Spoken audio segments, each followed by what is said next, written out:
of LA, listen to me. I'm exhausted with modern day dating culture, and I need your help. Men out here are no longer gentlemen. I am begging you, end hookup culture. If we cut off the sex, their behavior will change. If all of us come together, by not coming together, I'm funny, we can change the dating culture. Send this to your girlfriends. Men, just to let you know, y'all won't be getting any until we get our fucking rights back. I want you. I want to get to know you. I like you. No, you don't! You just want to touch my private parts! This is not a petting zoo! Oh, one more thing. This is the year of divorces. Every deal we do seems like a divorce. Beautiful, beautiful girls only date men with vasectomies. Let's take a minute to appreciate these whale pajamas. Okay. Beautiful, beautiful girls delete their OnlyFans. Beautiful, beautiful girls no longer have accounting clients. Beautiful, beautiful girls no longer dance for entertainment. Beautiful, beautiful girls also take all of their photos and videos down off the internet. Beautiful, beautiful girls support other beautiful, beautiful girls who may have to take a hiatus from making any kind of money for the time being. Beautiful, beautiful girls say no as a whole sentence, no, period. Because beautiful, beautiful girls know if you don't know how to play with your toys, maybe you don't get to play with them at all. Here are my predictions for the future of cishet relationships over the next 20 years. History will look back on this period of time from probably 2020 to 2025, but maybe even to 2030, and they're going to refer to it as the Great Divorce or something like that. Maybe the relationship realignment, but the Great Divorce is catchier. We're not only going to see an unparalleled spike in divorces, but we're going to see an unparalleled drop in marriages, particularly remarriages, which are going to fall off a cliff deeper than the Grand Canyon. Right now, cishet men and women are starting this game of chicken, so to speak. As women are just now contending with their unhappiness in long-term relationships, men are right now doubling down. They're trying to call our bluff. They're trying to say, listen, I hear you asking for something different, but you've always complied in the past. So if we just hold the line, if we hold firm, you'll comply this time as well. But what they're missing is that this time is different. This time you have a bunch of women communicating with each other and figuring out for the first time that their unhappiness within heterosexual relationships, particularly marriage, is a feature, not a bug. And the only reason we're realizing this is because we're talking to one another. Most of us have spent our entire lives being like, I'm just buggy. Either there's something about me that's not good at relationships, or there's something about the men that I pick. I've got a buggy picker, or, I just don't have the capacity to be happy in relationships. It's a me problem, right? But because of social media and TikTok in particular, we're all comparing notes. And for the first time, we're getting this freedom because we're like, I'm not buggy. It's not me. I'm not bad at relationships. The system that we have set up for romantic relationships is just a bad system. It's a system that was designed for men in times when we didn't have our own economic freedom. And now that's changing, and we want to change the system. What happened to the original plot of the movie? I stopped dating like a month ago, and already I feel lighter, freedom. Like, I didn't realize how much a weight I left on myself by trying to find the one. There's just always that question lingering of is that the guy? Is that my soulmate? Am I gonna miss him if I'm not eyes wide open 24/7 of my life? As I walk into a grocery store and I'm not darting my eyes at every man looking for a ring on his finger. Anyone who's not convinced yet that the big divorce. I've been married for 10 years. I have 4 kids. The other day, I'm out by myself in the wild, no kids. This man comes up and he's just nice to me. We talk for 10 minutes. He's not hitting on me. He doesn't want anything. He's just nice. Now, I'm never going to see this man again, but he has me contemplating my entire life. And that's all the fuck it took. Just be nice to me for a few minutes. And I'm rethinking my whole life. I can't stop thinking about this dude. I'm never going to see him again. I can't stop thinking about it. So yeah, I get it. And it's coming.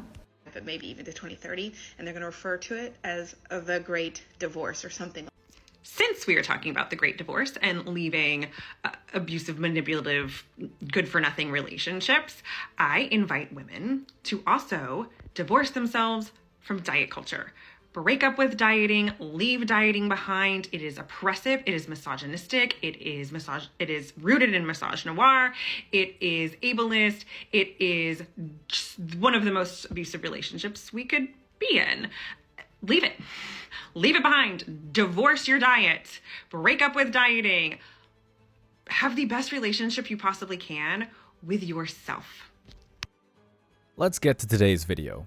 This article was sent by a subscriber of this channel. He'd like me to call him Spartan89X. Thank you for the heads up. If you find an article you'd like me to cover, please email me. The email is in the info part of the video. And if the article is good, I'll shout your name out or your YouTube page or whatever social media profile you want me to recognize. I can even tell your crazy ex to go eat a dick or go get AIDS. Whatever shout out you want, you'll get. Just don't make me cuss like crazy, that'll just hurt me in the algorithm. The title of the article is, "The Boy Sober Movement Should Prompt Men in Their 20s to Take a Long, Hard Look in the Mirror." I guess this article is pointing out the new feminist movement which is trying to create the female version of MGTOW, called Big Tow. Bitches go their own way. As if post walls had a choice in the first place. They couldn't pay the average man to date them. There's a reason a certain cohort of young women are opting out of dating and sex in 2024. Guys should swerve the urge to ally themselves with the inevitable incel-esque backlash, advises Oliver Keynes, and consider whether they're part of the problem. I don't know what he just said, sounds like gibberish to me. It's perfectly acceptable among drinkers to take a break from the booze and go sober for a while. So why do other forms of sobriety arouse so much suspicion and confusion from the wider public? Before we go any further with the video, let me share the comment of the day. Shout out to Old Hag who said, "An abortion clinic is like the Thunderdome. 2 enter, 1 leaves." That's clever, and maybe I shouldn't be laughing at this one. So please don't forget to reach out to my email to claim your $5. As always guys, I'll pick 1 comment from each video. It could be the funniest, the most liked, or one that's just clever, so don't forget to leave a comment and you could be our very next winner. So be sure to hit the like and sub button as the support means the world to me. So now, let's get right back into the video. I don't ever slow up, no I don't take shit. I got no love for the fakeness. If you wanna play tough and wanna hate this, I'll always show up. I don't ever slow up, no I don't take shit. I got no love for the fakeness. If you wanna play tough and wanna hate this, I'll always show up and make a statement. I don't American comedian Hope Woodard is spearheading a trend for what she terms going boy sober. Let's stop right there. I've never heard of this so-called comedian Hope Woodard. I'm going to just assume like 99% of the female comics out there, she's not funny. And all her jokes are just being a hole that gets filled up by random men. But because she's a woman, she gets more notoriety than the average male comic who is 10 times funnier. Back to the article. The movement is about keeping your 20s untainted by toxic dating habits and roundabout relationships. In her words, it's about removing the fake sense of validation that we get from dating and situationships and sleeping around and refocusing that energy. Just as people might want to stabilize after a period of riding the highs and lows of drunkenness and hangovers. So someone going boy sober might want to purge themselves of the bad aspects of dating, being at the mercy of someone's mood swings or experiencing the stomach-flipping roller coaster of receiving puppy-like attention 1 minute and ghostly indifference the next. Sounds good so far, to be honest. Women would be much happier in a long term instead of sport fucking like they're in the Olympics. Dating is code word for sleeping around for most women today. It's to cover their tracks, so when you hear a chick talk about going on a bunch of dates, that's a major red flag. That's many opportunities to sleep around. And you can't give modern women the benefit of the doubt. There's honor to protect. You're better off thinking of them as glory holes by default. It'll save you a lot of time, money, and energy. Back to the article. In deciding to go a year without relationships and sex, Woodard has kickstarted a debate about the ecosystem in which many of us date and the relative healthiness of it all. Even though Woodard has talked about it being a genderless phenomenon, a bit like big dick energy, there's a palpable sense that much of her fan base, both online and at her live shows, themed around her experimental year are women who date men. What a shocker. The female comedian only talks about being an HOE. Didn't see that one coming. That's another reason why I don't need to see any female comedians because all they talk about is either their smelly fish sticks or dating. Nothing interesting, no ideas about the world. Back to the article. The idea of going boy sober has emerged at a time when there's an awkward fascination with the fact that Gen Z 20-somethings are seen to be drinking less, going clubbing less, and having sex less. Even a UCLA survey reporting that this cohort wanted a lot less sex in films and TV made headlines. In the midst of this, the concept of going boy sober has become entwined with notions of celibacy. something more often associated with religious prohibition. But I think that's a misguided view. People going boy sober don't have a desire to be celibate. The real message here is surely that a significant number of people resonate with the idea that dating young men specifically can be as bad for you as alcoholism. So it sounds like they'll still be getting banged out by Chad and Tyrone at midnight, but not going on dates. So much for the sober part. It's like saying I'm going sober from having several beers, but I'll still take some shots. If young men don't have to pay for dates, that sounds like a massive win. They can save their money to become a passport bro quicker. They're dating used up and leftover women anyway. Well-rounded men in their 20s are rare, but they do exist. Of course they're rare. Young men have to figure out a way to establish themselves. Their sexual market value won't peak till their mid-30s. I was sadly not one of them. Confusingly relaxed yet desperate. I suffered from a lack of confidence and simultaneously harbored a raging ego that would prevent me from committing to a relationship in a meaningful way. I wanted things but didn't do the work to make them happen, nor communicate them in a clear and honest way. It doesn't give me much comfort that, 2 decades on, the experience of dating a wet 20s flannel such as my former self is not unique. My life is littered with people who dated or currently date men who were emotionally unintelligent or unavailable, dangerously low in natural empathy, too proud or insecure to ever laugh at themselves, or unable to convey sexual desire that isn't just an emotion of porn. If I could scream one thing in the general direction of 20-something men right now, it would be to reflect on the fact that women believe they need to give you up en masse in order to lead stable, happy lives. Resist the urge to ally yourselves with the inevitable incel-esque backlash from the manosphere, and take a long, hard look in the mirror. This is all BS. He's blaming young men on the toxic dating culture. Most men put their best foot forward and actually try to date one female with the best intentions. They try to do everything that they think the best boyfriend would do, only to get cheated on, dumped, or barely get any results after paying for several expensive dates. The only men who contribute to the toxic dating culture are the Chads and Tyrones. The feminists and modern women conflate what the top 10% of men do to them, with all the men, just like this male feminist writer is doing. The manosphere has helped men not make the same mistakes as the previous generation.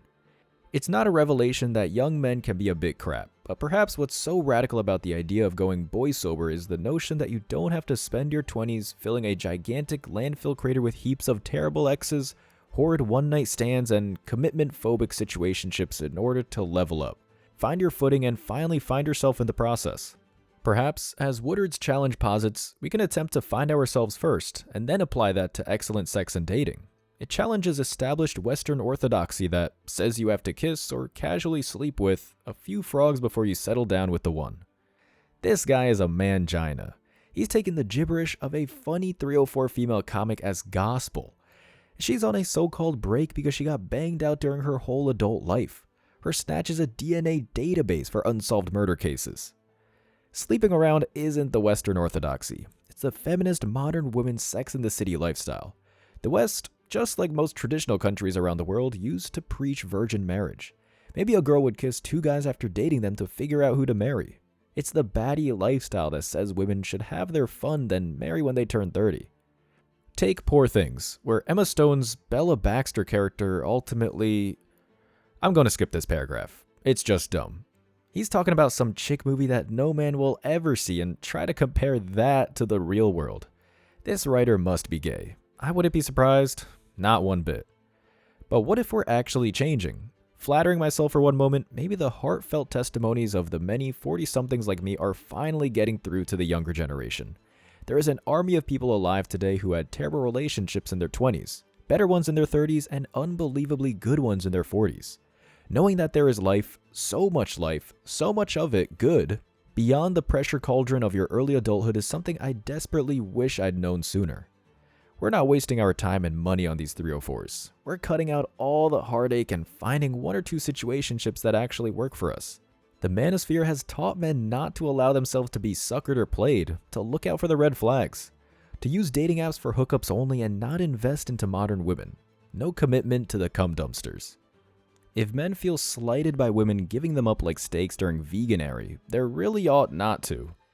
In Aristophanes' ancient Greek comedy Lysistrata, the title character organizes a sex strike in order to end the Peloponnesian War and thus stop all the menfolk pointlessly killing themselves. During the temperance movement towards prohibition in the 1920s, multitudes of women's groups campaigned to limit the sale of alcohol because their husbands, brothers, and sons were drinking themselves to death. It would be wise for men to take note. Women might sometimes seek to take stuff away from you, but it's usually with the best intentions. Prohibition didn't work. It just made the government more powerful and more like the nanny state, proving once again, women voting and getting involved with politics is a massive mistake. It looks like MGTOW is working because the male simp writers like this one are being ordered to try to convince men to change their mind. These women are begging men to be their 304 retirement plan, also known as a marriage. They're begging men to be baby trapped so they can get a child support slave for 18 years. Let's read the comments and see what people think. Top comment says, men are responsible for all the world's ills. All women are perfect daters and never display any of these negative habits. If there's a problem with dating, it must be because of the man. And if you, as a man, can't see that, you're part of the problem. Any negative behaviors on the female part are completely forgivable because men are so awful and women must protect themselves from predators, which all men are. Is that what you were trying to say? Just say it then. Exactly. This whole article is written by either a gay man or a male feminist. It's completely out of touch, but this is how these people think. A simp male feminist responds to the comment. The article actually alludes to negative behaviors among women, and that's one of the arguments it gives for breaking out of the cycle of bad relationships. You may have noticed that if you didn't immediately get emotional and throw a not all men tantrum. To put things in perspective, every day, today included, there is going to be a bunch of news stories on this very site about men going on murderous rampages and killing their partners, exes, and sometimes just whatever woman they can come across. So yes, despite the fact that people of any gender can have negative traits, there is absolutely endemic issues with men. From what I remember in the news, it's trans who have been doing the postals. Otherwise, most of them have come out to be male incels raised by feminists on a cocktail of drugs and coached by the FBI. That's not here or there. I'd get banned off of YouTube for really talking about that. Another comment.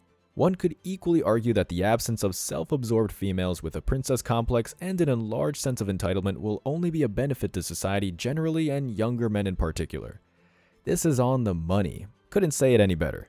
For every female that gets screwed over by Chad or Tyrone, she's screwed over countless guys just to be in that toxic relationship.